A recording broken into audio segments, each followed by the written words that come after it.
Good morning, good morning, good morning, good morning, good morning, good morning, good morning, good morning. Welcome once again to Sunday morning papers.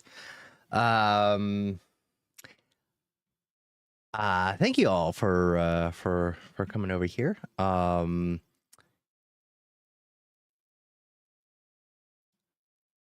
right.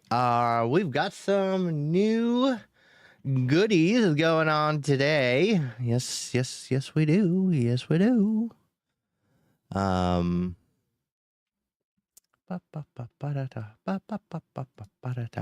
Anyway, we have new emotes. If you scroll down into the section, I gotta move this around a little because those. Anyway, if you look at the art credits, we now have 3 new emotes created by the wonderful artist Builty, who streams over at Twitch. In addition to that, I would like to point out that we have a stream schedule. That's exciting. That's exciting. I need to change. They're all set to reading and writing. Okay. I'll fix that. I'm still working on that. Getting that working right. Let's see. Can I fix that immediately? Let's see. Can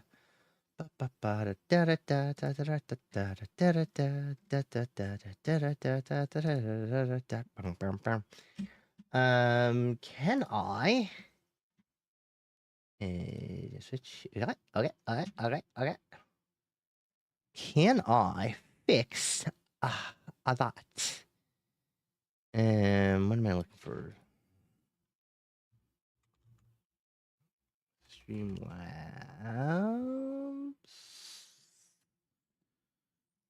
Wait, let me see if we can. Is that on? It is. Okay. All right. We're open there. Good. All right. Streamlabs. I thought there was a separate. Let's see. I'm still new to Streamlabs, so I'm trying to figure out what is going on. Let's see.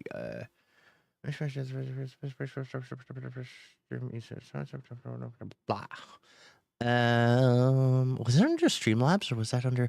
No, it wasn't. That was under. I'm sorry, that wasn't even under Streamlabs. Where I'm messing around with these things, and it's not even where it was. It was under here. Okay. Under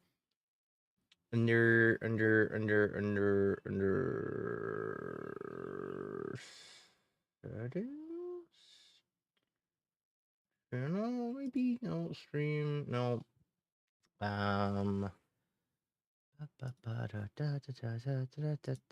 Let's see. Content streaming tools, perhaps. No, not this. Extensions. Maybe it was extensions. My extensions. Hell y'all. Upcoming streams. Okay. Yes. Okay. Configure. Oh no, because it's all these are pulling the reading and writing. Why are they all pulling the reading and writing? If I get into my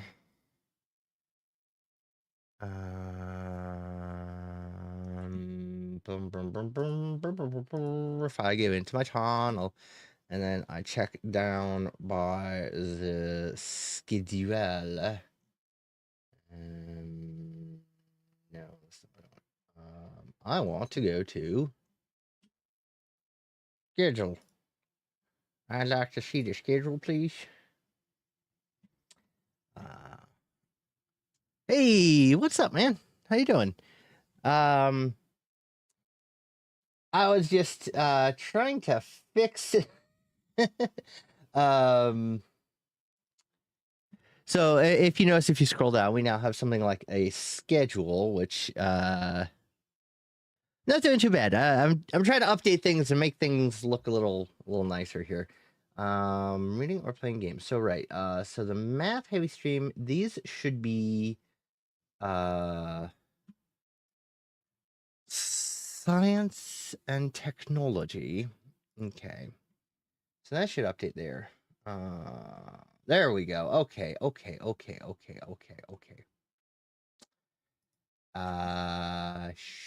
Sure. We'll call it this for now. So hopefully that'll update. Anyway.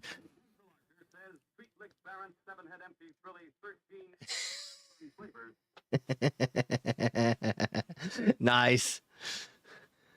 Yeah, so I added TTS. And I added some new emotes. So that is amazing. I appreciate you. Anyway. Right. So today, the purpose of today is to do another Sunday morning paper, and this one's going to be a little bit of a philosophy of science paper. I thought we would do that because because I wanted to. And seeing as this is my channel, I figured that would be a good thing to do.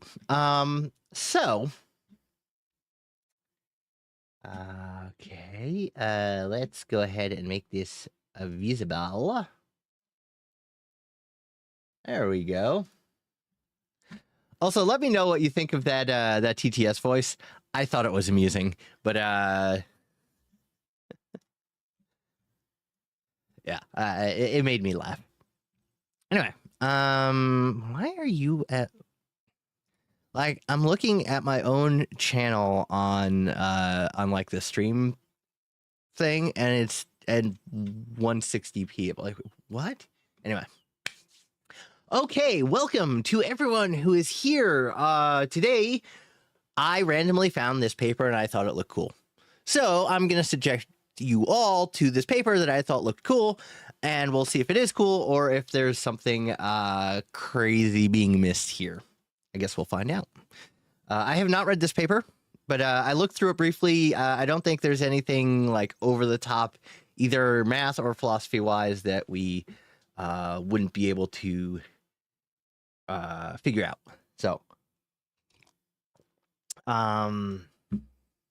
let's do this. So, introduction. Among the foundational principles of quantum field theory, QFT, I love the emotes, are locality, renormalizability, and unitarity. Well, unitarity is a self-consistent consistency requirement essential for probability conservation. Locality and renormalizability are more pragmatic principles that have successfully guided the construction of theories describing 3 and 4 dimensional interactions in nature. So, locality is exactly what it sounds like. So, events are localized to within a specific point, right? You can point to where that event is happening. Renormalizability means that you can essentially pick a 0 point. So think of like potential energy, right? What is the 0 point of gravitational potential energy? Well, it's on the ground, kind of, right? But the ground is the ground goes up and down, right? The ground isn't flat. So you just set it to the ground wherever you are. And so what you're doing is you're getting a ground altitude from the ground. You can think of it like that, right? You have an altitude off the ground, and that altitude off the ground is going to change as the ground changes, right? As the you know, if you're going over a mountain versus if you're going over a valley, that kind of thing, right? So you essentially set your 0 to that point that you're directly over, and then you get a ground altitude, as opposed to like a sea level altitude is kind of a more, you're not renormalizing it. It's kind of like constant wherever you are, right? It's more of an absolute level. Your ground altitude is going to be your 0 point will shift. Anyway, okay. Microcausality. So causality of quantum objects, I think, is what he's talking about. Often closely linked to locality and analyticity, has historically played an important, although perhaps less examined role. However, for various reasons, the necessity of strict causality is increasingly being questioned in fundamental physics, particularly in relation to quantum gravity. So quantum gravity is sort of that edge where we're sitting, where we're trying to put together the gravitational theory, you know, Einstein's general relativity and quantum mechanics. There's a disconnect between the two. They cause issues. Anyway, quantum gravity is the attempt to try and get those two theories to mesh. Although it is generally anticipated that quantum gravity may demand the sacrifice of certain fundamental principles, this necessity does not automatically mandate the abandonment of the entire quantum field theory framework, which has proven so successful in describing the other three interactions. So QFT is the kind of like the modern version of quantum mechanics. It's the most updated version. It is very, very successful at describing what happens on the quantum scales. Of course, general relativity is extremely successful at describing what happens at large scales. The problem is that they don't play well with each other. So we know they're both correct within their realms, but we also know that they are both incomplete, right? Because they're incompatible. But there's some point at which they have to intersect.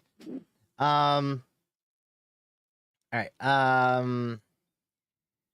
This position stands in contrast to the assumptions underlying approaches such as string theory, loop quantum gravity, holography. So those are other theories that have been floated for fixing this problem, which necessitate radical foundational shifts. Such broad departures from QFT frequently lack predictive power and may reflect undue pessimism regarding the flexibility of the standard QFT approach. So things like string theory, they're an alternate method to QFT. But they, rather than being complementary, they're kind of a replacement concept, right? String theory was kind of big in the 90s and has since fallen off quite a bit. But anyway, these are all methods to try and, again, square the circle of getting quantum gravity. It's clear that tackling quantum gravity from within the QFT framework presents a reduced space of maneuver. On the other hand, it is precisely this powerful constraint on available options that can lead to a predictive outcome. Should the necessary theoretical renunciation prove to be minimal, the approach's effectiveness would be even more convincing. In other words, we're saying that the problem with a lot of these theories is they may come up with a logical framework that's consistent and mathematically consistent, but because they don't make any empirical predictions that we can actually verify via experimentation, we can't actually confirm or deny these theories, right? These are just cool playing around with math and, hey, look, we can do something silly.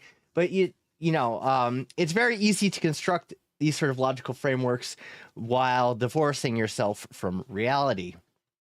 So regardless, in order to be a real scientific theory, you need to make predictions about what's going on in the world, and those predictions have to be testable. So if we can retain the QFT framework, and even though we know we'll have to throw away something because there's some limitation to QFT that is not matching with general relativity, so we're going to have to make some concession there. But if we can make minimal concessions, then it's preferable to having this QFT-based system that has been shown to be very accurate by experimentation. Among the principles that may be readily relaxed are locality, causality, and analyticity, provided they are not abandoned entirely, but merely modified to the minimum dispensable extent. While analyticity may be viewed as partially dispensable given its status as a pragmatic requirement, causality and to some extent locality may point to more fundamental principles that some may not be willing to renounce so quickly, even at the microscopic level. People don't want to toss out the idea of locality, and people don't want to toss out the idea of causality. Specifically, I will note, and this is interesting. I will note that the causality that's being discussed here is efficient causality. That is what's typically used within these types of sciences. And so there might be once again, there might be a savior within Aristotelian causes or some other version of cause. I like to fall back to Aristotelian cause because it's kind of been well discussed and is a good, has some things going for it, but it's not necessarily. No, you're good. You're good. We were just going through that, trying to marry the effort of trying to marry quantum mechanics and general relativity runs into issues, and something's gonna have to bend in how we normally approach reality, to figure it out. So anyway,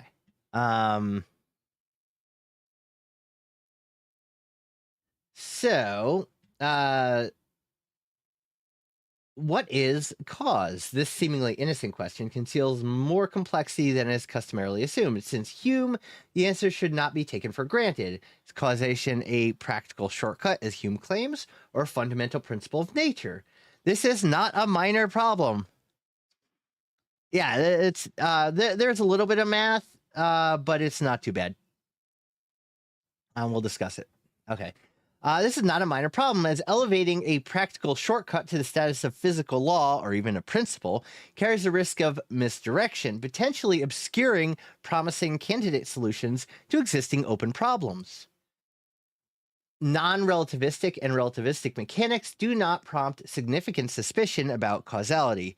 Quantum mechanics starts to plant the seed of doubt because its standard interpretation includes non-causal, probabilistic, and instantaneous collapse of the wave function upon measurement, fundamentally breaking the deterministic evolution governed by the Schrödinger equation.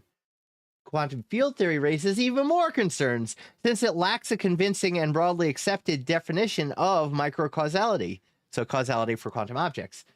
Despite this conceptual ambiguity, QFT has achieved remarkable success and predictive power. Given that substantial progress can be made without resolving the issue, the strict necessity of the causal concept is, at the very least, redundant for fundamental physics. Quantum gravity marks a step ahead. In many approaches, strict causality is not expected to be crucial at or below the Planck length. Such frameworks predict that causality may be broken at much larger scales. Right. So if causality is the principle that you're willing to bend, you can start answering some of these questions. Now again, I don't think he effectively, right here, I don't think he has effectively answered the what is causality, and I think that's going to come back to bite him. We'll see. Or them. I think there's two of them. Yeah. Damiano Anamicelli and Cézion de Pise. No. And oh no, I think it's just one. The Enrico Fermi Department of Physics. Anyway,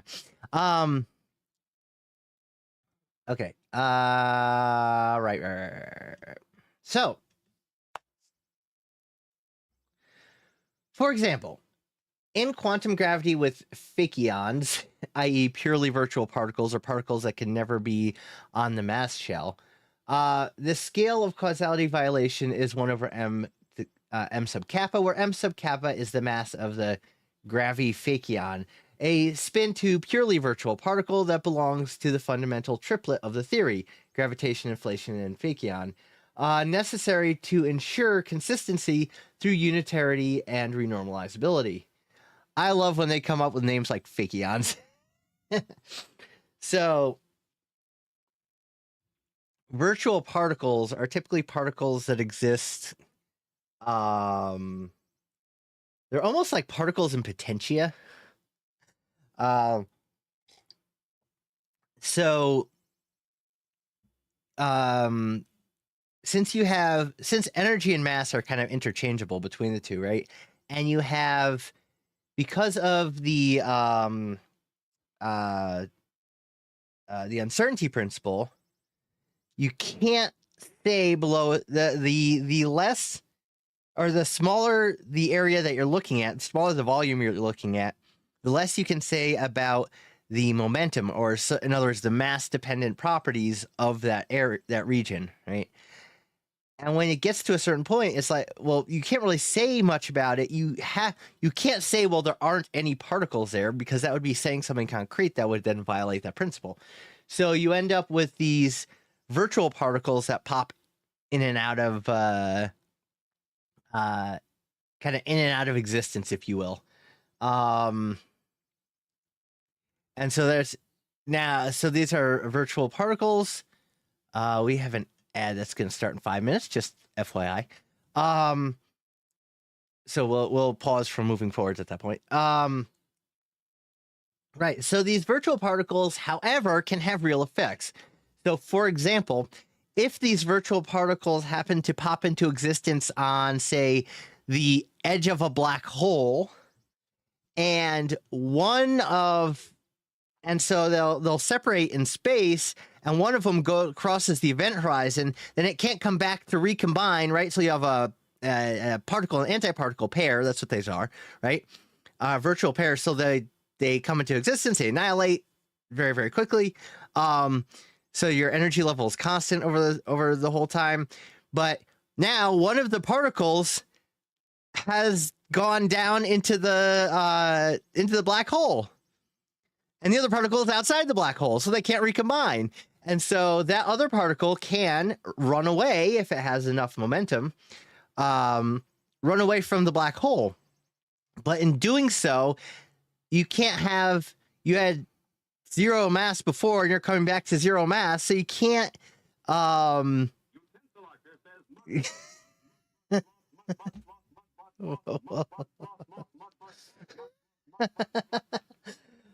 Well used TTS. So all of a sudden, you end up actually stealing mass from the black hole to give your virtual particles reality, essentially. And what happens is, over time, that black hole can evaporate. This is Hawking radiation. And this was something that's proven to exist. So Hawking radiation is a thing. So that's where these virtual particles. Anyway, they come up with names like virtual particles and fakions, and they come up with these names, and it's kind of like people come up with clever names, but then the names have certain embedded meanings that kind of come along with baggage, and so people start saying, well, they're not real particles, they're not really there, they're fakely there, and it's not. Yeah, just take it for the name as a silly name for itself, and then kind of approach it from there. Anyway, so where were we? On cosmological grounds, m sub chi is constrained to be larger than m sub phi over 4, where m sub phi denotes the mass of the inflation, approximately 10 to the 13 giga-electron volts, according to the results on primordial spectra of scalar fluctuations. Ultimately, the Fakion approach allows for violations of causality that extend up to 6 orders of magnitude above the Planck length. So now you start having violations of causality in almost measurable scales, and now you start having questions, right? Or at least in regions that are theoretically measurable. It's still like 10 to the negative, what was it? 10 to the negative 34, I think, is a Planck length. So you're talking 10 to the negative 28 meters. So they're still pretty small. All right, we've got 1 minute. Ad starts in 55 seconds. Okay. Another approach for building quantum gravity models that are both renormalizable and unitary relies on removing the ghosts of higher derivative local theories by inserting appropriate non-polynomial form factors into the propagators. So if you were here earlier, or for the last stream on Friday, we talked about propagators. So propagator just describes how something evolves over time, right? And so you have to start messing with how things are evolving over time if you're going to answer these problems, right? If you're going to keep these requirements of renormalizability and unitarity. And we'll pause here for a moment while the ads go. Yeah, so for those who weren't here at the beginning, you can see the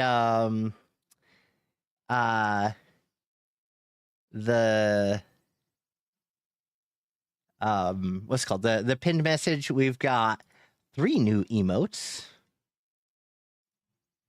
The everything is fine emote, the head empty emote, and the love emote. And let's see. Ad, are you going? It says ad starting soon. I assume it's going. And the other thing, as Utensil Archer has shown us to great effect, we now have text to speech. So if you go, for those of you who aren't Twitch, very strongly Twitch literate, if you go at the bottom, you'll see it says there's like a diamond there, and then there's a propeller down there. Those propeller are the channel points. So if you click on that icon, it'll give you a little pop-up, and you can highlight the message. And then one of the things you could do that's got a green background is called TTS. So if you go to TTS, you say that.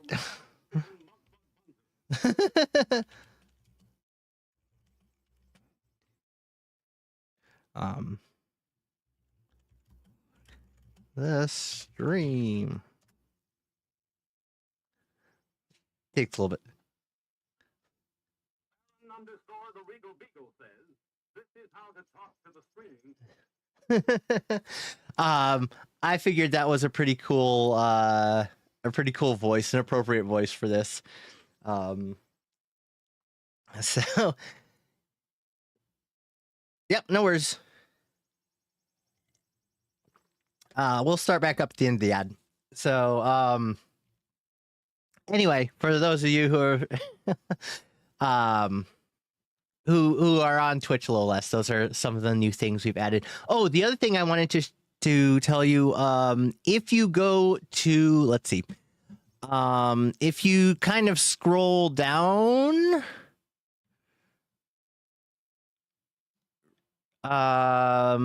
you will see, scroll down a little, there's the art credits, and then next to it there's the stream schedule. That stream schedule has all of our standard streaming times set up. So you can, as soon as we stop streaming today, it'll actually show a timer, a countdown timer to the next stream. So, yeah, we've got that going on. All right, so our ad is over, so let's keep on rolling. So, okay,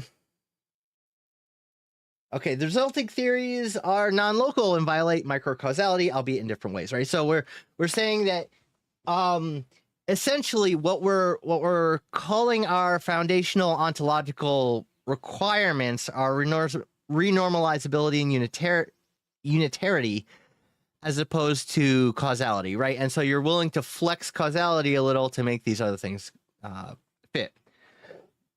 Excuse me. Non-local QFT has been attracting attention for a long time from the pioneering works of Paetz, I don't know how you'd pronounce that, and Uhlenbeck and Efimov. Interest in this area has been revived more recently by many authors. The main problem with a plain non-local approach is that it entails an infinite degree of arbitrariness and no physical principles currently known to single out a unique theory. So in other words, you end up with the equivalent of like constants that aren't determined or things like that. Like you could have a whole range of different constants and things that could be there. Baby. Hi. Here's the baby. Yeah. He didn't come say hi to me. He was. Did his sleepy meds stay in his? I think his sleeping meds hit. Yeah, so that's very good. You can't throw them off. Yeah. That's very good. He was being a menace earlier and pulling books off shelves and stuff. Were you? Yeah. Well, it's good to see you're still potato. He is still potato. Well, I guess. No, I'm gonna go downstairs and lie down. Okay. All right. Hi, stream. B says hi, in case I didn't pick up. Hi. Potato. Yeah. Yeah, you be good. How are you? Mm. Enjoying your paper? Mm-hmm. Oh, hi, Mochi. Yay. B says hi. I think she heard me. Yeah, I can never know what's going to be picked up by the mic. That's true. Your mic is directional. Yeah. Beep boop. Boop beep. A little bit. A little bit, yeah. So. I'm going to go downstairs. You enjoy your paper. I will enjoy my paper. You enjoy sleep. He will hopefully enjoy his sleep. You enjoy his sleep? I will absolutely enjoy his sleep. Oh, no. Hi. Oh, are you joining me? Are you going to go follow mommy? Okay, yes, sir. You can come with me. Okay. All right, Love you. All right. Potato is following B, so that's good. Hopefully he doesn't like just wake up and then decide, oh, I'm gonna pull all the books off the shelf again. Anyway.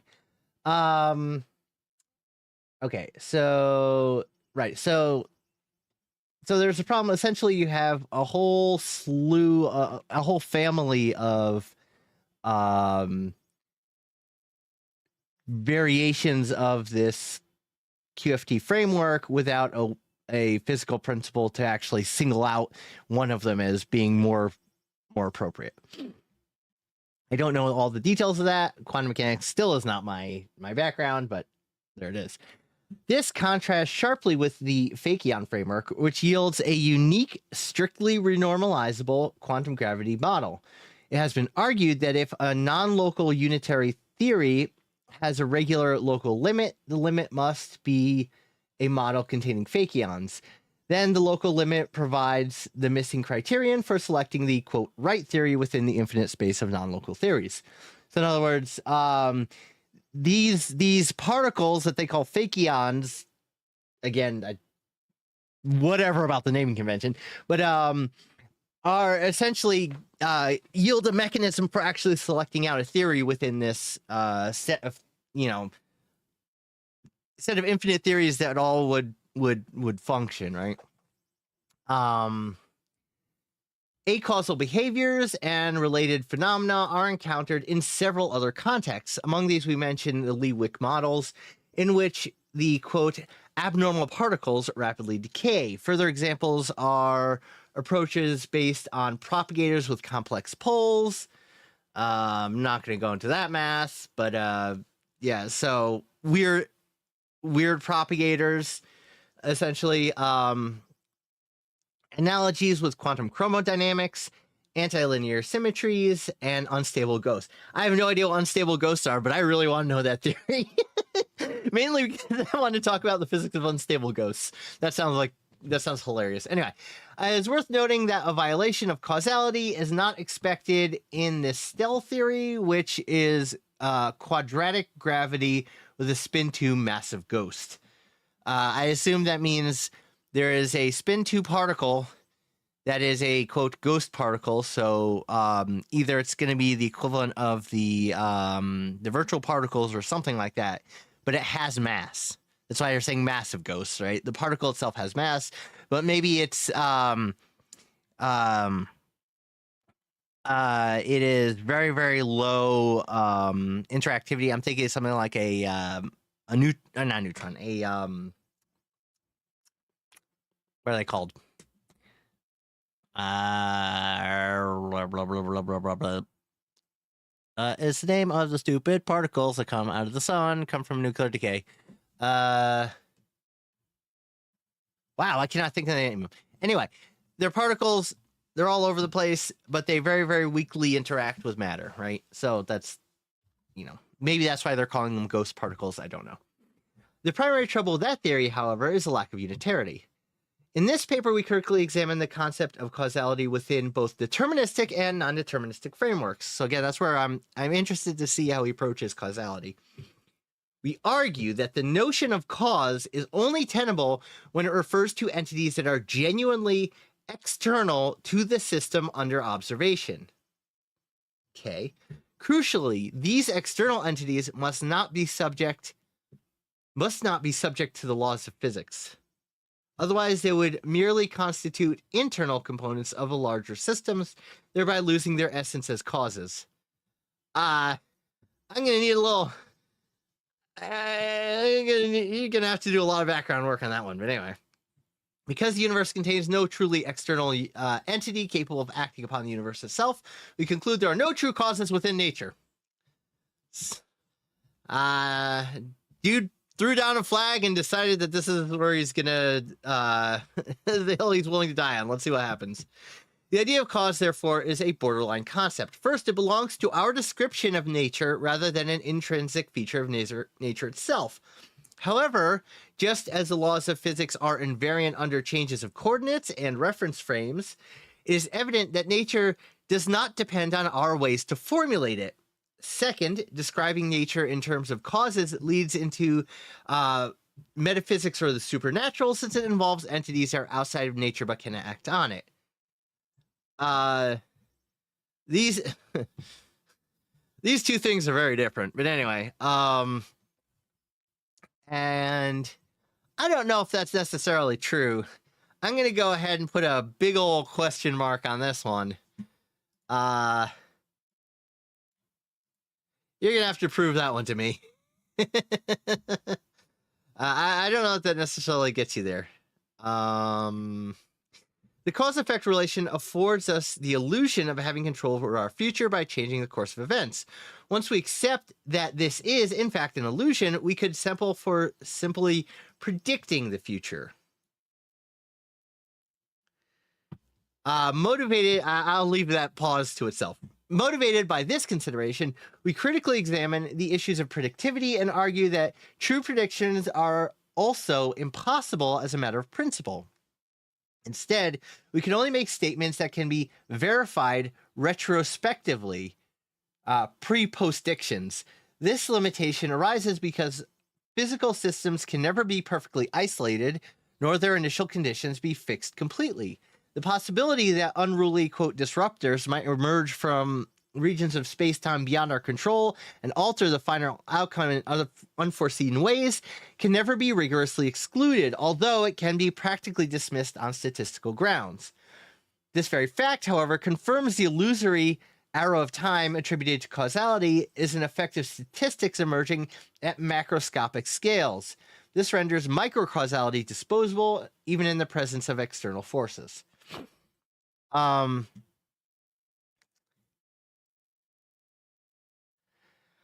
Let's see. Statistical causes are an interesting thing. I think you can get somewhere close to there through statistical causes, but let's see where he goes.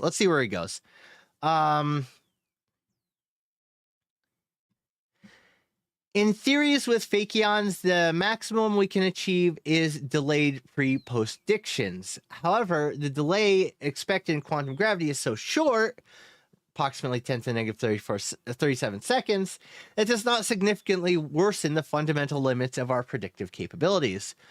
One may object that for everyday purposes, and indeed many established scientific applications, these are distinctions without a practical impact, in the sense that we can still understand one another by talking about causes and effects and predictions. The problems we discuss here gain significance when causality is elevated to a fundamental principle. Right. So,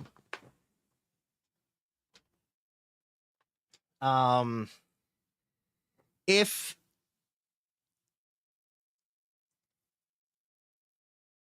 so, what he's saying is that if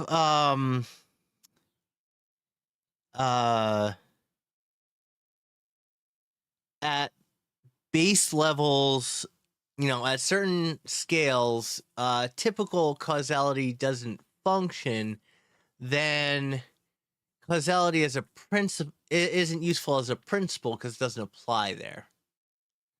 I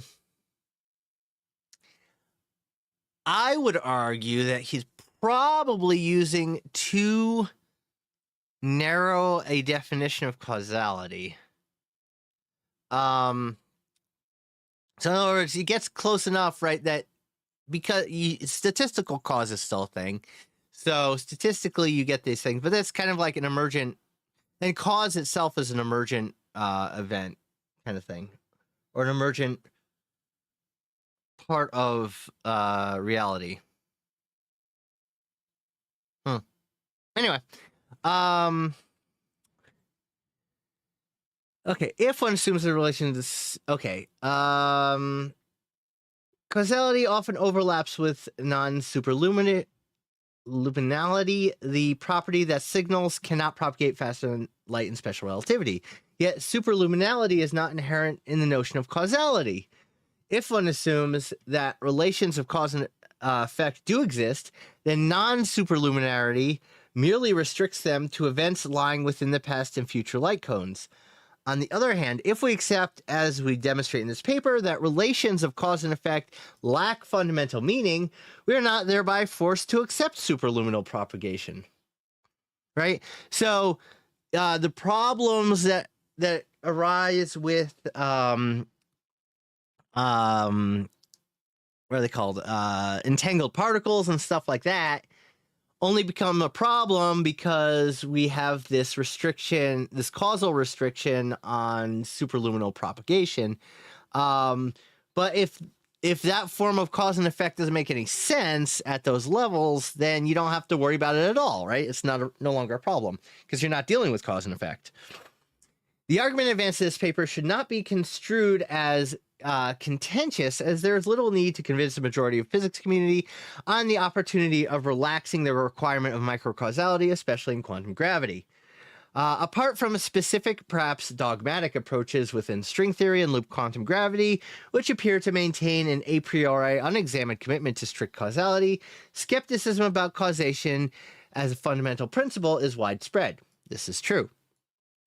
And I don't have, I would say I don't have an objection to the idea that especially efficient cause breaks down, right? I think it's just the narrow approach to cause, and I'm certainly not the first one to talk about this, right? I mean, this is, Aristotle keeps popping his head up, but Aristotelian cause might not be the answer either. But you have to, what's the problem is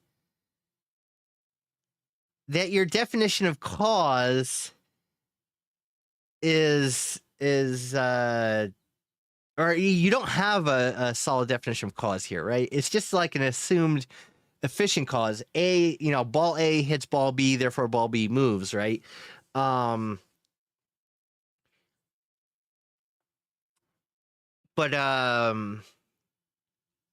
I would ask, what is it about that efficient cause that is cause, right? What is the causal piece of it?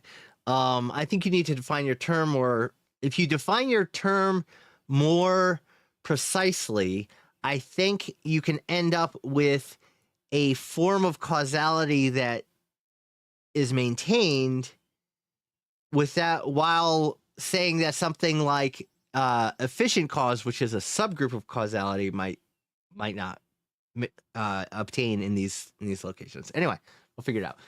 The broad community response has been encouraging encouragingly receptive and open-minded since the introduction of the Fakian framework in 2017. This is a relatively new theory. The present work, therefore, aims not at widespread persuasion, but rather to sharpen the articulation of points that many are well disposed to accept, emphasizing that if the price for achieving a constant and crucially experimentally testable theory of quantum gravity is to relax the constraint of strict microcausality, as the Fakian theory requires, is a trade-off they are willing to accept. In other words, it's worth it.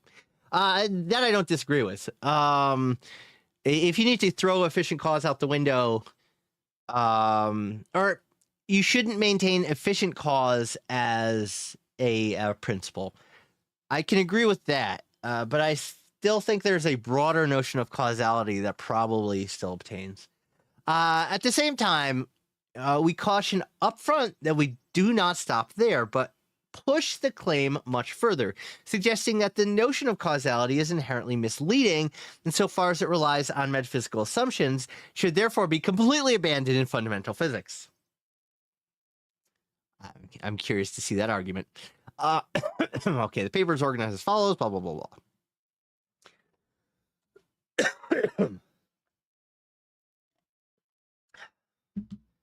Like, if you're just going to rely on the Humean definition of cause or objection to cause, I don't think that necessarily gets you there in and of itself. But anyway, while aspects of causality were questioned earlier, the Scottish empiricist David Hume was the first to articulate a rigorous philosophical skepticism about it. Here are his words from an inquiry concerning human understanding. All events seem entirely loose and separate. One event follows another, but we never can observe any tie between them. They seem conjoined but never connected, and as we can have no idea of anything which never appeared to our sense or inward sentiment, the necessary conclusion seems to be that we have no connection or power at all, that these words are absolutely without meaning when employed either in philosophical reasoning or common life. Sorry. So we have no idea of anything which never appeared to our senses or inward sentiment. The necessary conclusion seems to be that we have no idea of connection or power at all, right? Connection and power are the words he's saying that we don't have. Okay. When we look about us towards external objects and consider the operation of causes, we are never able, in a single instance, to discover any power or necessary connection, any quality which binds the effect to the cause and renders one an infallible consequence of the other. We only find the one does actually, in fact, follow the other, right? So it's saying the only reason why we're connecting these two events to as cause and effect is because we see one, then we see the other. And whenever we see one, we always see the other. Therefore, we say that one is a cause and the other is the effect, right? But we're not actually seeing any connecting tissue between the two, right? We're just saying A happens, then B happens, and every time we see A, we see B, therefore we say A causes B, right?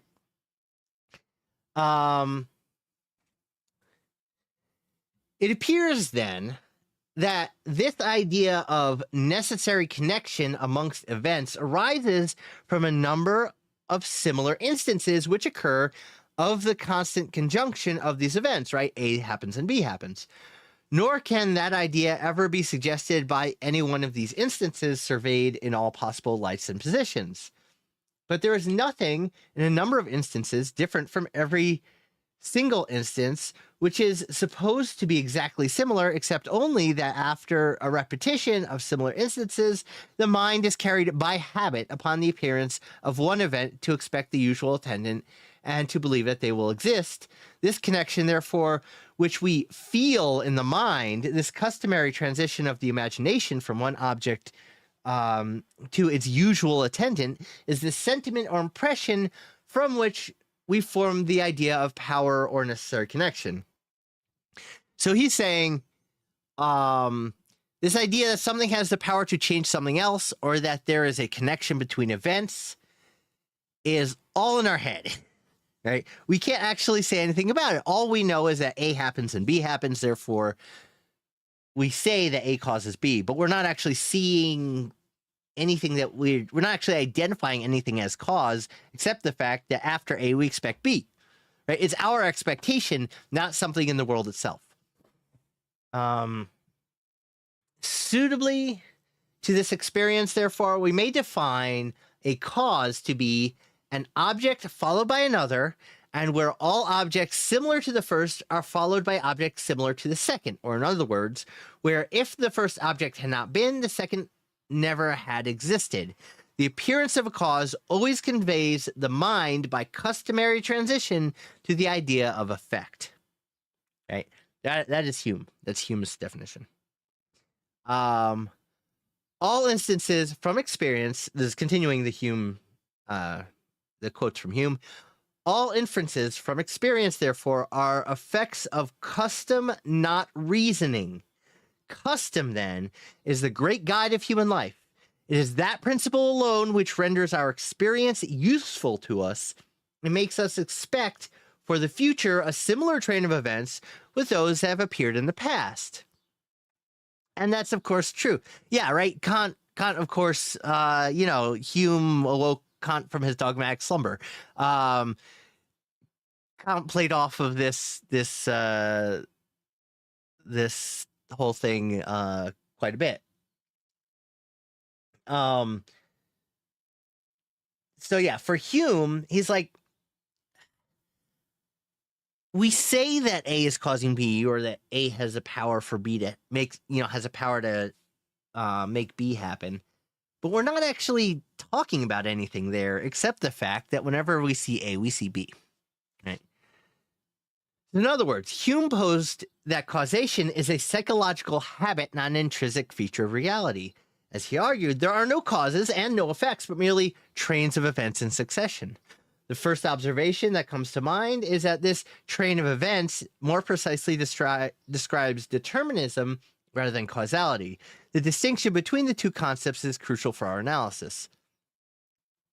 In a deterministic world, the present is uniquely determined by both the past and the future. Hence, it is redundant to claim that the present is caused by the past, given that no alternative was available. Events are merely part of a fixed chain, and we interpret them as causes only because of how we experience time. We say, for example, exposing yourself to fresh air today causes you to be sick tomorrow, but we could equally well say you will be sick tomorrow because it was already written, and for that reason you exposed yourself to the fresh air today.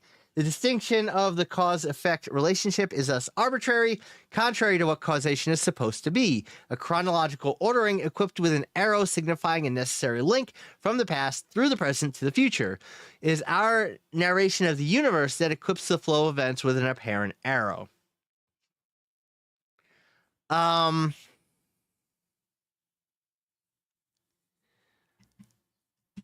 see if we can snooze this. All right. Okay. The fundamental laws of physics, aside from the T violation predicted by the Stanford model of elementary particles, are symmetric under time reversal. This is often true, right? The laws of physics don't care which way you're going in time, for the most part. In classical electrodynamics, standard boundary conditions at infinity force us to use the retarded potentials over the advanced ones. In other words, if you are, so a retarded potential means if I move an electron over here, right, you can then have that result in an electron moving over here, but it's going to be retarded by an amount of time that it takes for the light to travel from A to B, right? So there's a communication time, and that's you account for that communication time with so-called retarded potential. It's retarded in time. In classical, all right, but you could just as easily use advanced potentials instead of retarded ones. This choice, however, has no inherent connection to causation. In other situations, such as inside the cavity with reflecting walls, or describing how smart phones emit and receive, we need combinations of both retarded and advanced potentials. These combinations also have no relation with causality, nor do they imply its violation. They simply reflect the fact that the electrodynamic field is mathematically described as a superposition of incoming and outgoing waves. Right. The question is that I would have is this fact that they're a superposition of incoming and outgoing waves, is that a mathematical framework or is that a physical framework? I don't know the answer to that necessarily, but there's a mathematical framework by which you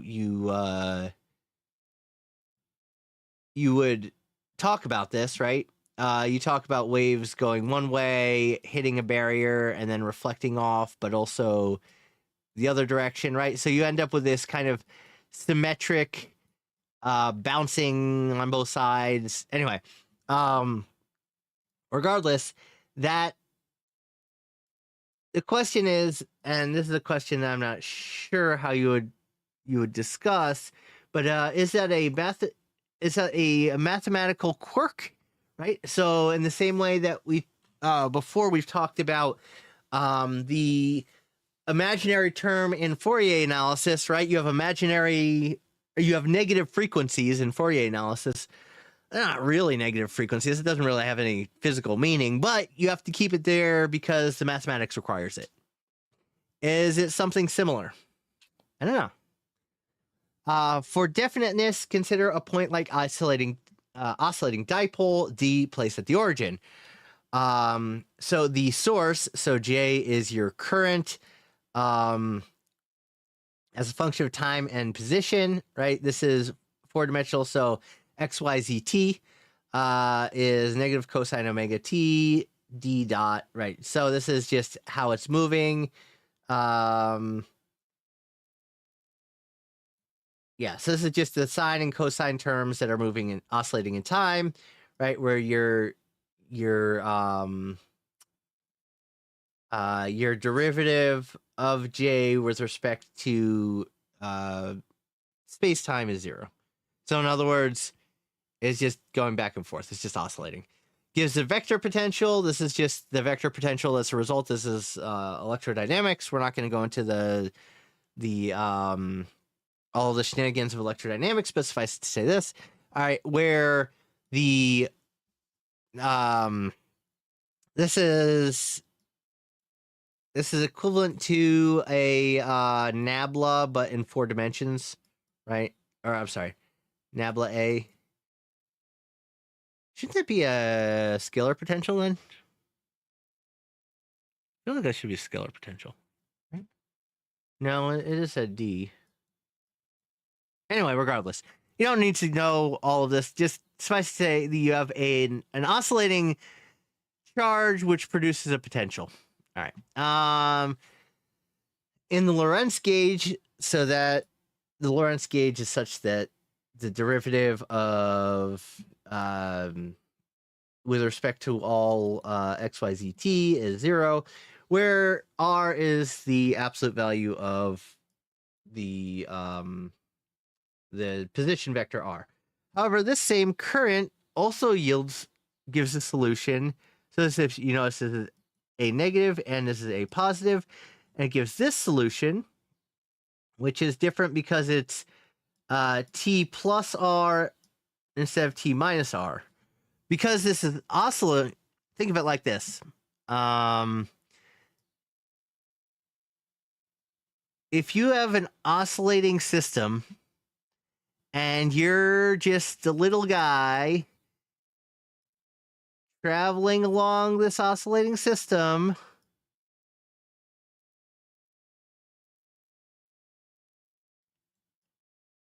it looks identical to you if you're going one way versus going the other way.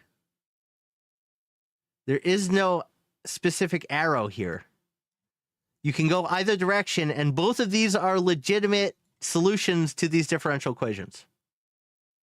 So there is a forward time and a reverse time solution that are both correct mathematically. Okay. In which case is not a source, but a sink. So instead of this is your particle, right? And you're emitting electric fields out. This is a source. And a sink is the opposite, right? A sink is a particle. So you can think of this as being a proton and this as being an electron, right? A sink is a particle that has everything coming in towards it, right? This is a source, this is a sink. Thus is 2.1 the cause or the end of the emitter or the receiver. In other words, your emitters and your receivers look identical depending on which way you're having to look at them, right? If 2.1 were the cause, it would suffice to cause the electromagnetic field encoded in the vector potential, in this vector potential, right? This is the electromagnetic field. We're starting another freaking ad. Ads are killing me. I'm just gonna carry on regardless. If 2.1 were a cause, it would suffice to cause the electromagnetic field encoded in the vector potential. Instead, the choice between 2.2 and 2.3 rests on the boundary conditions at infinity. Hence, the current 2.1 per se is not a cause. So in other words, this alone isn't enough to tell you, are you going out or are you going in? You have to know what the potential is at infinity in order to know that. In other words, what's the boundary condition? The boundary condition is what allows you to select. So any differential equation is going to have a whole slew of solutions to it, right? A differential equation is solved by a regular equation, right? So a differential equation is something that's saying df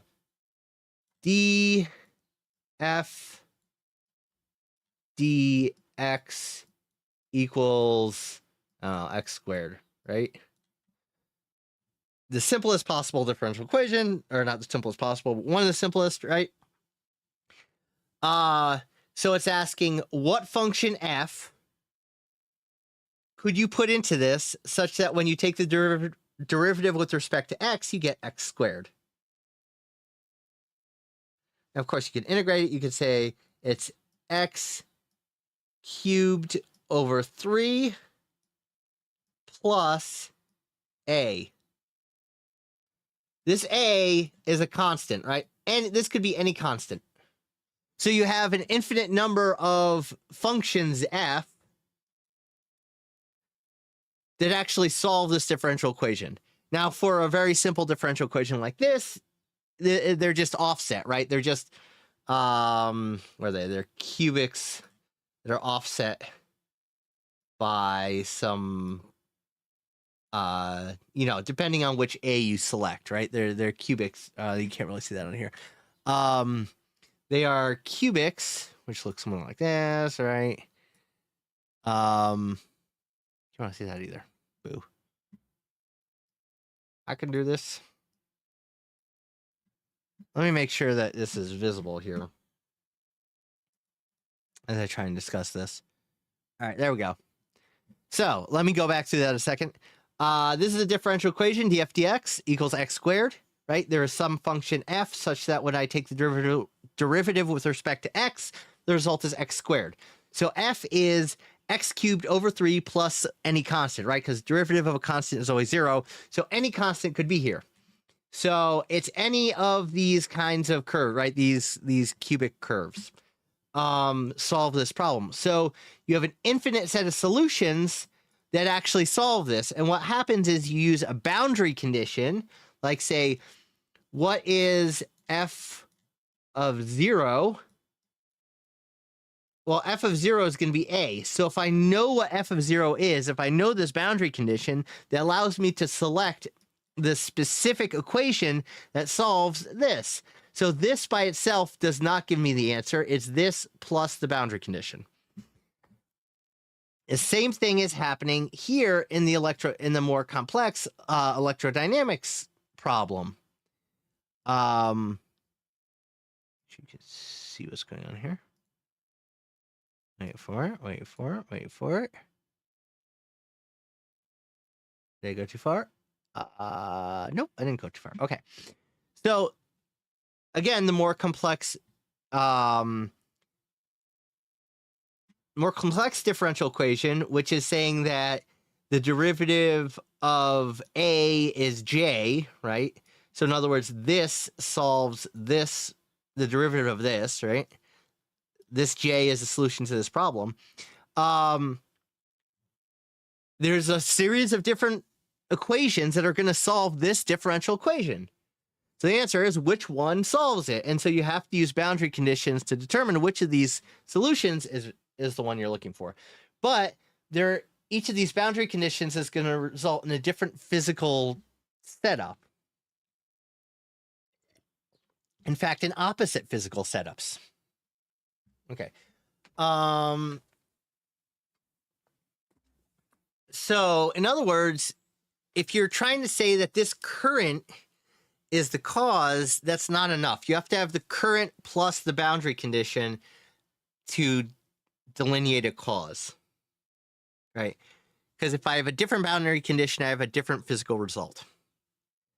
Remarks along these lines, including the irrelevance of causality for physics, were articulated more than a century ago by philosophers such as Bertrand Russell and his followers. Here's some excerpts from Russell's essay on the notion of cause. 1. In the motions of mutually gravitating bodies, there is nothing that can be called cause and nothing that can be called effect. There is merely a formula.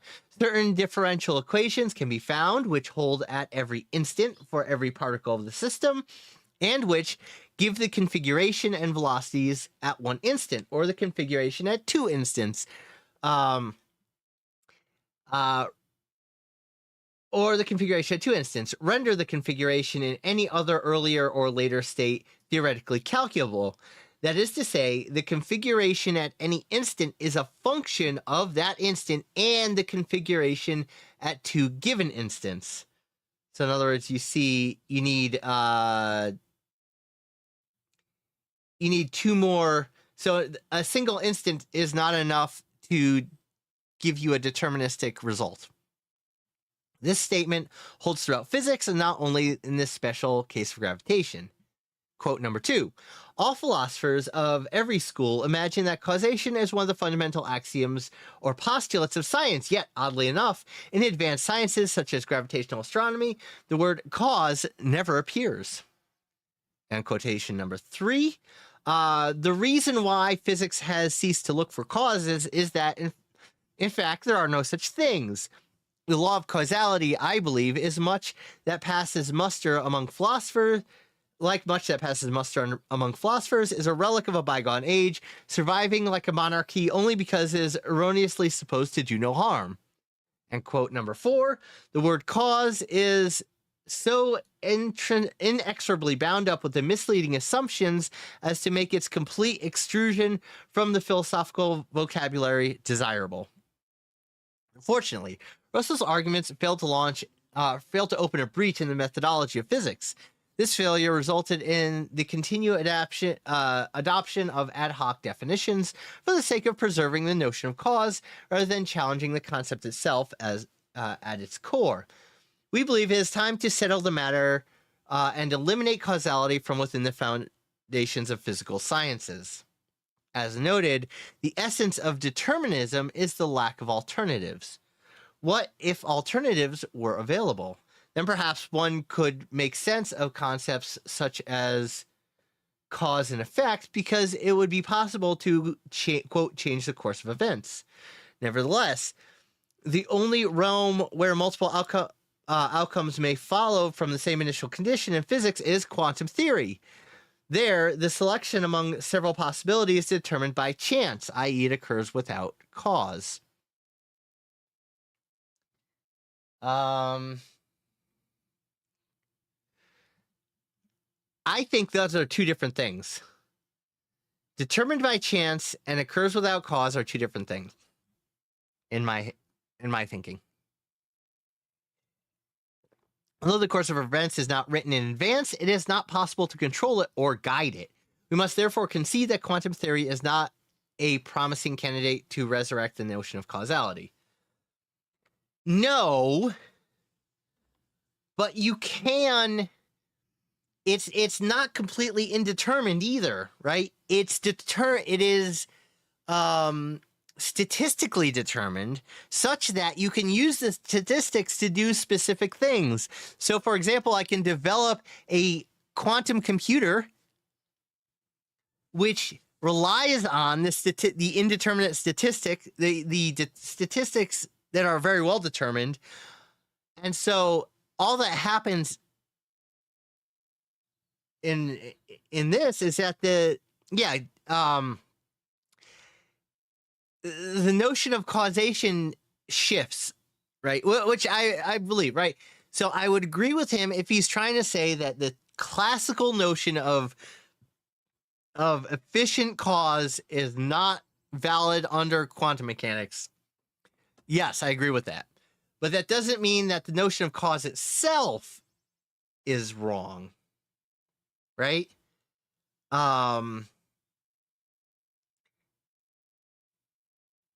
Yeah, so I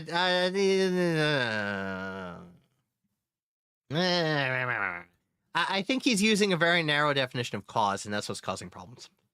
So I would say if he would focus on the idea of classical efficient cause, then I agree with him. It's worth stressing that time does not possess an arrow in quantum mechanics either. It is true that the choice of a particular future among many options, for example, the choice left and right in a Stern-Gerlach experiment, is created ex nihilo. At first sight, this uncaused selection may appear to endow time with direction. However, this is not true because we can mirror the statement by looking backwards in time. The present may originate from different paths, and it is impossible to uniquely trace back the past that led to a particular present.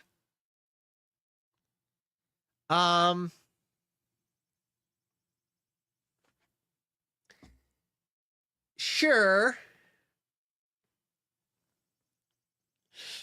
There are many possible paths that can yield a specific present, but as soon as you have 2 points, right? Because an arrow has directionality to it and it has location. So you need, right? As soon as you have 2 points, as soon as you have the boundary conditions, all of a sudden that's no longer true, right? You can uniquely trace back the past if you have the boundary condition or the secondary condition to it. You can trace back the past that led to a particular present, right? If you're keeping up a series of measurements over time, you generate a specific line through the possibility space. So, my question would be, is this the illusion? I don't know. Where's the... In other words, you could flip this on its head and say that this is the Humean illusion, not the causality piece that's the Humean illusion, or not the arrow of time that's the Humean illusion. And I would argue that as of right now, we don't necessarily have the ability to answer that question. But anyway. Consider an electron that is prepared with a spin of +1/2 along the z direction. If we then plan to measure its spin along the x direction, we cannot predict whether the result will be +1/2 or -1/2. Correct. This unpredictability is due to the state being in a superposition of x in eigenstates. Symmetrically, we find that the spin, if we find the spin is, say, -1/2 along the x direction, that knowledge alone does not allow us to uniquely infer its preceding state. It is impossible to determine whether the particle was preceded by a spin +1/2 or -1/2 along the z direction. That's perfectly fine. This perfect symmetry in the uncertainty of determination, both forward in time prediction and backward in time retrodiction, highlights the acausal nature of quantum measurement without an inherent arrow of time. Unless I make 2 measurements. What if I make one measurement and it collapses to plus 1/2 on the z direction, and now I have a starting point, and from that starting point I make another measurement that gives me minus 1/2 along the x direction. Now I have 2 points. So now my indeterminacy doesn't exist anymore, right? I'm just saying. Causes as truly external entities. Some light is shed on our pondering by noticing that talking about cause and effect can only make sense if there is a clear distinction between the system under observation and something external to the system, which is true. That's kind of what I was saying, such as a source or a force. To better explain this point, we consider two systems that involve modifications to this second principle of dynamics, F equals ma. Ma equals, who writes it as ma equals F? Who does this? Only insane people do this. Right? And are supposed to violate causality. One is Dirac's method to remove runaway solutions in classical electrodynamics. The other is a case of a Fakion or purely virtual particle, which stands as a promising tool for a variety of applications. It's useful to compare these two systems face to face to highlight their differences and commonalities. While Fakions are claimed to be fundamental entities, Dirac's theory is an effective description of the, quote, friction and energy loss due to the emission of radiation by an accelerating charged particle. Furthermore, in Dirac's case, time possesses an arrow, a detail which is irrelevant to our main argument, but which might otherwise inject a source of confusion in the discussion. Whereas Fakions are invariant under time reversal. Other differences, for example, Dirac's treatment is purely classical, whereas Fakions are, which are due to unitarity in quantum field theory, do not have a classical counterpart, yet affect ordinary particles indirectly, are not crucial for the discussion of this paper. Both systems are valuable for illustrating the conceptual points we wish to make. Sure. Let's start from f of t equals ma of t. I will refuse to invert that function, where f of t is an external force. We may assert that F is the cause of the acceleration, A is the second derivative of X, is the effect.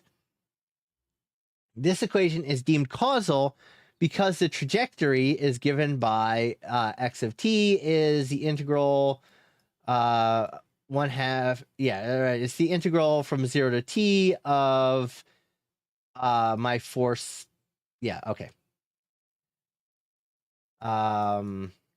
plus initial velocity plus initial position. Sure. It clearly demonstrates that x of t at any given point t is greater than 0 is solely determined by the force f of t at earlier times or times equal to t prime is less than or equal to t. To determine the trajectory x of t in the future up to a time t plus is greater than t, we must control or otherwise know in advance the force f of t until that time. Since this requirement seems to raise no objection, at least in principle, we conclude that the system is causal. So, in other words, in order to describe what's happening, you have to know what the net force is, f of t. Instead of f equals ma in Dirac's case, we encounter the equation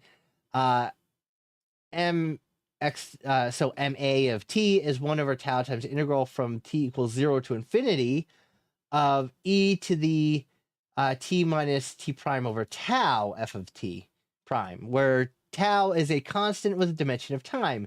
This formula is generated by the parent local higher derivative equation, mx double ma of t minus m tau a third derivative of t equals f of t. Upon the inversion of the operator, 1 minus tau d by dt through Dirac prescription, which requires a perturbability in tau. So in other words, you have to be able to perturb it in this. You can kind of think of this as a time scale tau. Right? Because you're talking about things, this is going to repeat in the time scale tau. So tau is kind of your time scale on which you're looking at things. the correction appearing on the left-hand side of 3.2, which is the Abraham-Lorentz force, is responsible for the infamous runaway solution, which involved 3.2, but does not solve 3.1. So in other words, there's a solution to this, which doesn't solve this. Thus, Dirac's equation 3.1 removes the runaway solution of 3.2. Okay, so in other words, there is a solution of this which explodes out to infinity, is what it's saying, right? And so by using this version here, we eliminate the solution that explodes into non-physical results. Thus, Dirac's equation 3.1 removes the runaway solution of 3.2, right? We may assert that equation 3.1 violates causality. Indeed, the solution, the specific solution, right? So we're integrating from 0 to t, t1 from 0 to t, t2 from 0 to t1, and t3 from t2 to infinity. The solution shows that in order to predict x of t, it is not sufficient to know f of t prime at the times t prime is less than or equal to t due to the dampening factor e to the t2 minus t3 over tau. To accurately predict the trajectory up to time t, we require the knowledge of f of t3 at times between t3 is approximately equal to t2 plus tau, with t being greater than or equal to t1 being greater than or equal to t2. Ultimately, this implies that we need f prime up to times t prime is equal to t plus tau. So in other words, just f at t prime, which is what we talked about up here, right? Just f at t prime is insufficient. You also have this other scale within which you have perturbations. And so you have to know your forces up to t plus tau, because you can have other perturbations that are occurring within your time scale tau, right? So think of it like this. Let's say I'm measuring what's going on at these times, right? And I measure every tau. So I'm measuring what the force is every tau. You can have variations that are occurring between these measurements that I'm not going to capture if I'm taking a measurement every tau, right? So unless I know what's happening in between these points, I don't actually know what my final position is going to be, because there are other forces that are going to occur as long as I have this measurement here and this measurement here, right?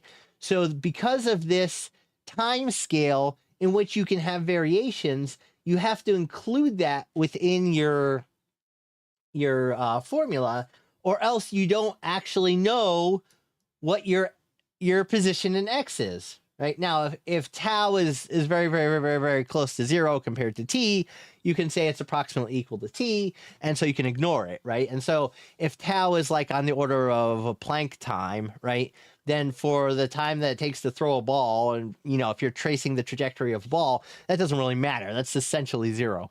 But in the regions where this does matter, you have to take this into account. In other words, we want to predict the future. We have to anticipate the external force in a little bit more future. Crucially, what happens within an external time of order tau is out of our predictive control, right? So again, if I am measuring at these time points, I have no idea what's happening in here, but what's happening in here can affect the final trajectory of my particle. Now we highlight the crucial point of our argument. The notion of causality, as well as its violation, is meaningful only because we label F as an external force. We cannot apply the same reasoning if the force is internal, such as one arising from self-interactions. To illustrate what we mean, consider an elastic force, F equals negative omega squared. So you can think of this like a spring, right? This is a spring force. Then the equation 3.1 becomes the second derivative of x. So in other words, the acceleration as a function of time is negative omega squared over tau times the integral from t equals 0 to infinity of this. This is coming from our Dirac equation here, right? And the solution is given by the damped oscillations. So again, we have a spring force, which you can't really see.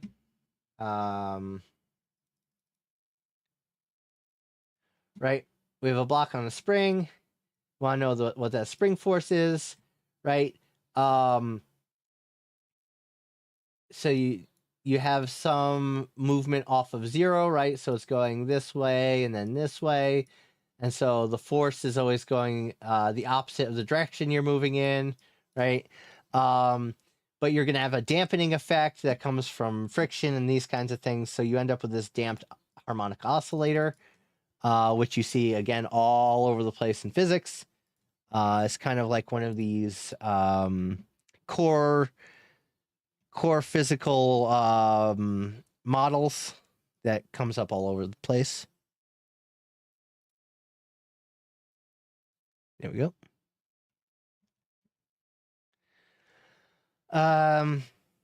Okay. So, solution given. Okay. So again, the solution is the damped harmonic oscillator, where C is a complex constant, while lambda equals 1 over 3 tau times 1 minus blah, blah, blah, where W is this shenanigans. Okay. And capital Y is this shenanigans, or capital whatever this is. Sure, this is just, I'm going to hit the I believe button. I'm not going to go through the math and solve this. Let's pay attention to the following fact. The force on the right-hand side of 3.3, so this force, at time t is determined by the trajectory x of t prime. At later times, t prime is greater than t. This might suggest that causality is still violated because, quote, it is impossible to know the future in advance, unquote. However, the system is deterministic, so the future is, in fact, known in advance. More accurately, it is predetermined at all times. Ultimately, the solution depends on two initial conditions, such as the position x naught and the velocity v naught, right? So those are your initial conditions. Consequently, the model presents no violation of causality when F is internal to the system. We would not be able to say this if F were external. The difficulty suggested by the unusual form of 3.3 of the equation of motion is only apparent, an illusion of a causality that is unfounded. Okay, the difficulty suggested by 3.3 is only apparent, an illusion of a causality that is unfounded. Okay, we often think that nature is described by the equations of motion rather than by their solutions. Instead, the equations belong to our description of nature. Therefore, it is of little consequence that perfectly valid trajectories like 3.4 are generated by equations such as 3.3 that appear acausal to us. In this respect, there is no crucial difference between 3.3 and a causal equation. In Hume's words, both lead to constant trains of events. This ultimately confirms that the notion of causality loses its meaning in a deterministic system. It may retain significance when F is external, and only as long as such an F is regarded as exempt from the constants of determinism. Having noted that quantum theory cannot come to the rescue here, we need to postulate that F is not bound to obey the laws of physics. The question then becomes, what is such an F?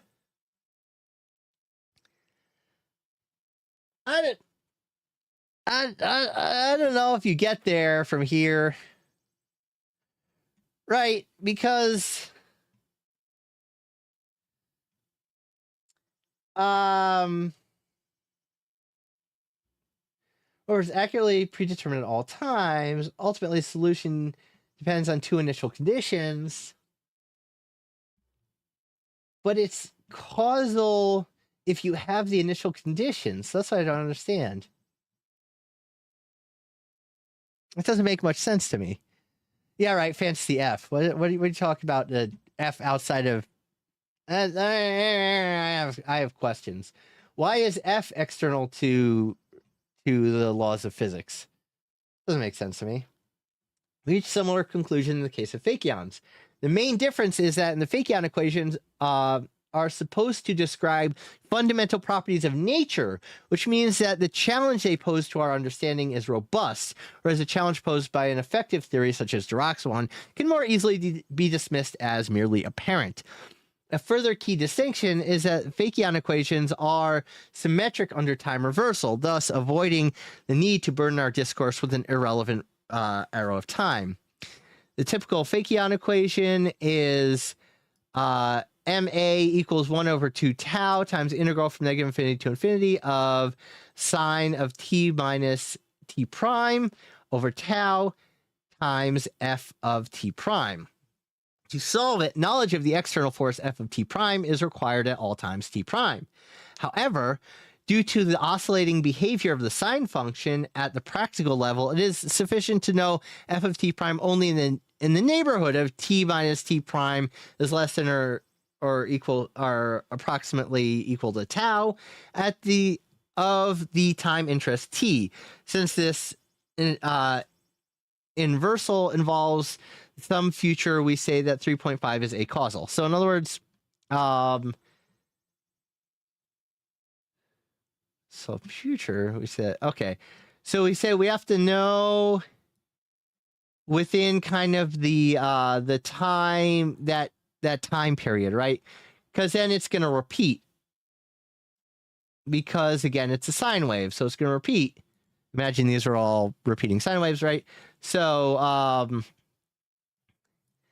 this is going to be identical to the next, the next wavelength of it. So because it's kind of this repeating element of it, as long as you know everything that goes on in here, you can describe what's going on in the other ones, right? So to solve it, the knowledge of f of t is required all of t prime. However, due to the oscillating behavior of the sine function, right? So as long as you know f of t prime within this region, then you know what all the rest are, because the sine function is kind of dominating this oscillating function. Since this interval involves some future, we say that 3.5 is acausal. The parent local higher derivative equation is ma of t plus m tau squared.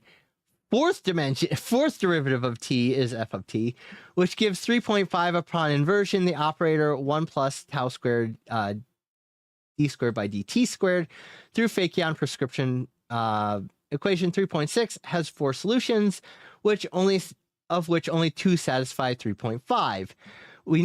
If we replace the external force with an internal one, such as the elastic force, the fermion becomes this, which has a solution of this, for which omega is less than 1 over 2 tau, uniquely fixed by the initial position of velocity.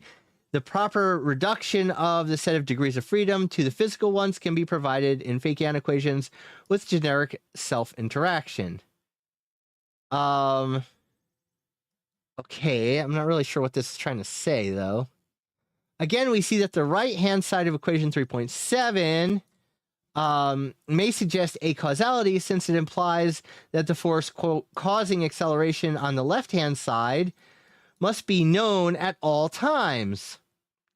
However, the force in question is not external, but self-interaction. Consequently, it is known at all times, quote, for free by solving equation 3.7 self-consistently. We thus conclude that no actual violation of causation is present in the system. Okay, if it's just internal, then we already know what all the forces are, right? So there's no causal issue. There's no causal violation.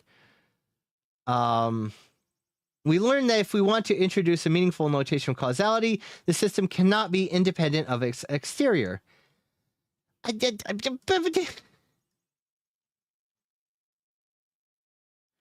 The idea of cause, therefore, does not make sense in an isolated system. It strictly requires the presence of a truly external entity. Since, however, that entity is necessarily internal to a larger system, we conclude that causation has no fundamental meaning in nature. What? What? That is one hell of a leap.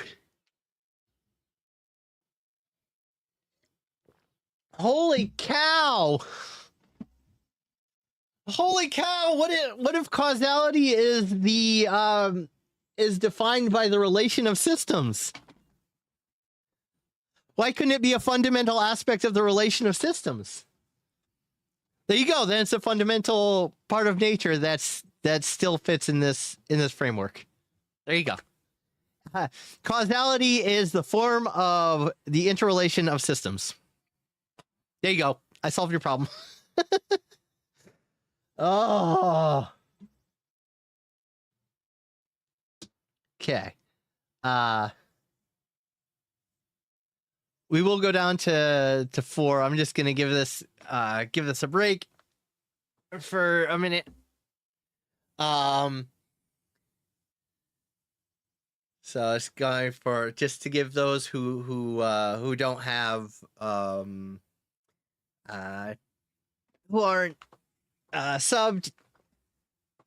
I won't want them to lose out on what we're talking about here. But I would argue, right? I would argue that you're ending up with this presumption here is,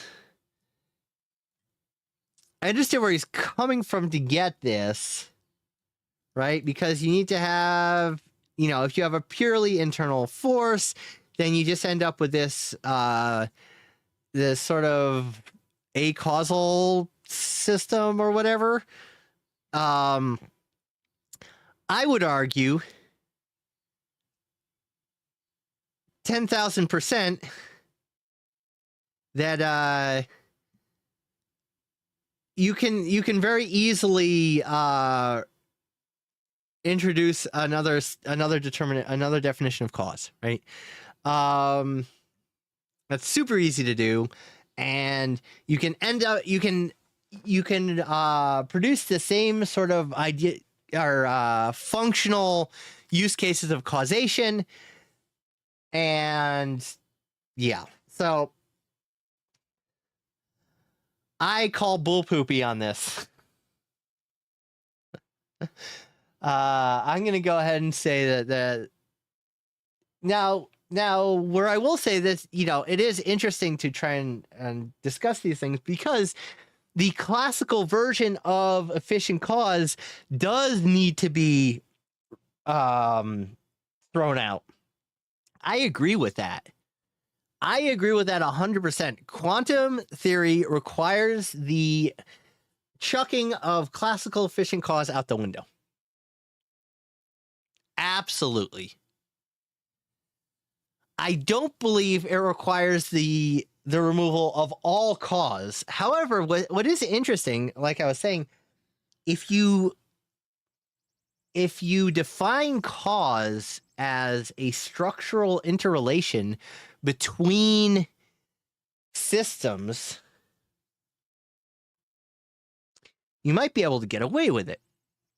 And you might be able to have something interesting. That's a very interesting idea. That's a really neat idea. Go back to formal cause again. again. But, what if cause is simply the form of interconnection between systems? Interesting thought, right? A popular definition of causality is the requirement that closed time-like curves are forbidden, on the grounds that such curves would permit a person to return to their own past by moving forward in time, right? If you have a closed time-like curve, right, then as you're going forwards in time, it means that you can loop back on yourself. Or, move over a little, right? This is a close, right? If this is time, this is a closed time-like curve, right?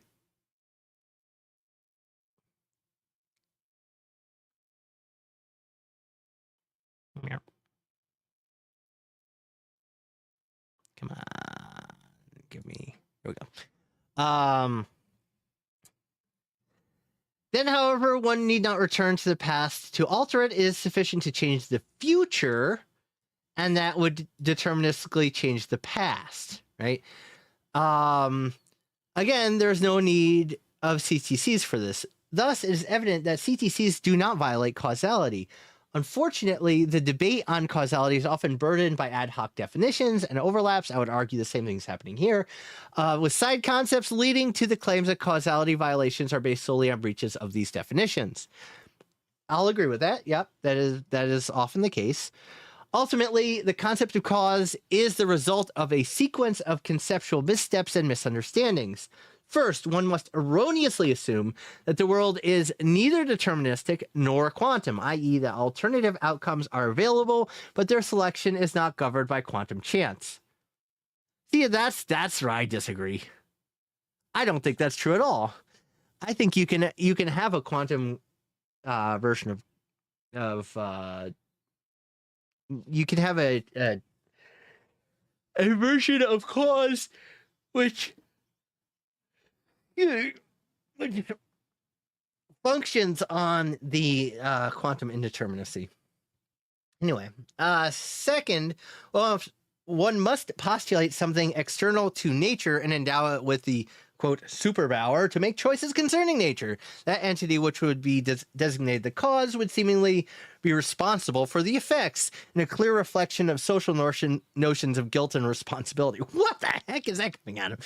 Third, that entity acting upon nature would, by definition, because it's supposed to, quote, exist, have to be part of nature itself. It would then immediately cease to be a cause because it would not be external to nature. Right. He is setting up and knocking down the unmoved mover problem, which again, the unmoved mover is a nonsensical thing, right? That the whole argument falls apart. But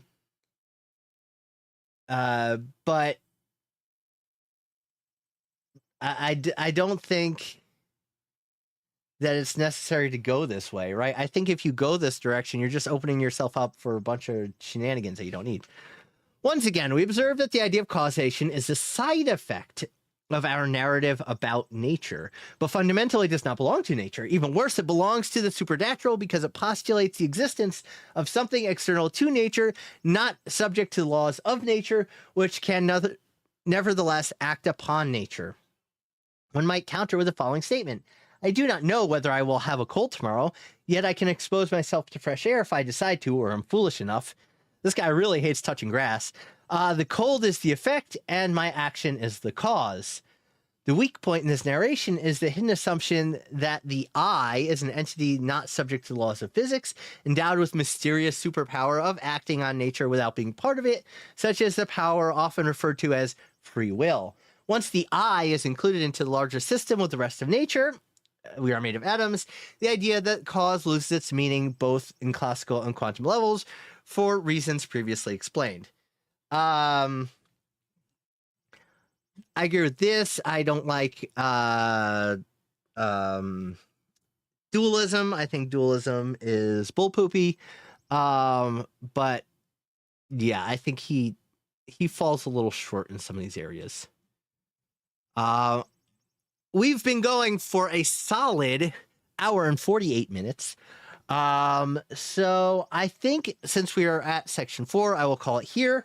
We will attack the second half of this next time. I know I promised it last time, but I really wanted to do a philosophy thing, but that was also connected to physics. This seemed like a good one. I think there's plenty of discussion that this could engender.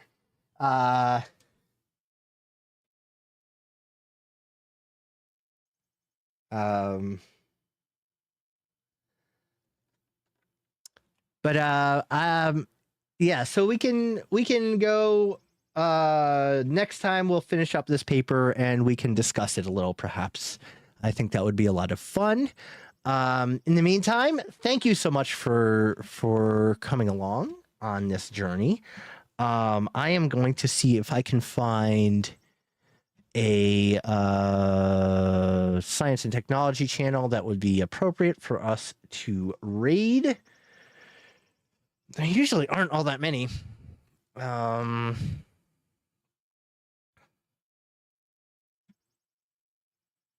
yum, yum, yum, yum, yum, yum, yum, yum, yum, yum.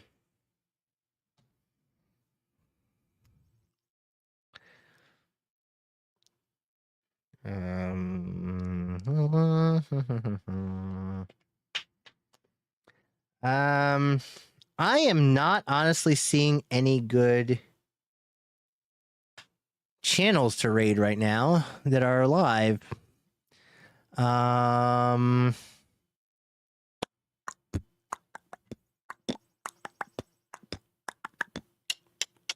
So given that, oh, we can raid Builty. Okay, so we're just gonna raid Builty because they're the person that made our new emotes, our wonderful new emotes.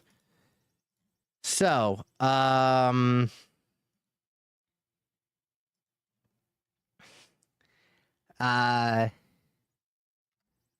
oops.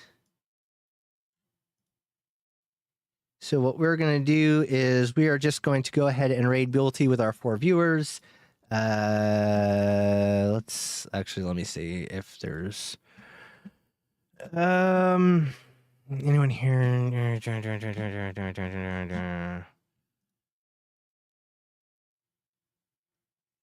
Oh yeah. Okay, cool.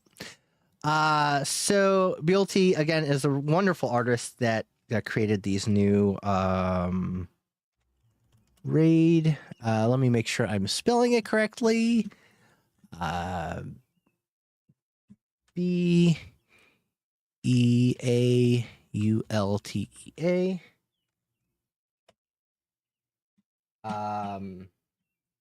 Yes. So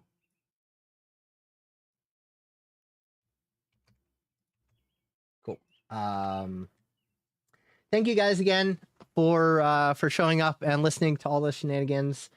I hope you have a wonderful day, and I am gonna go and do some work. Have a good one. Bye.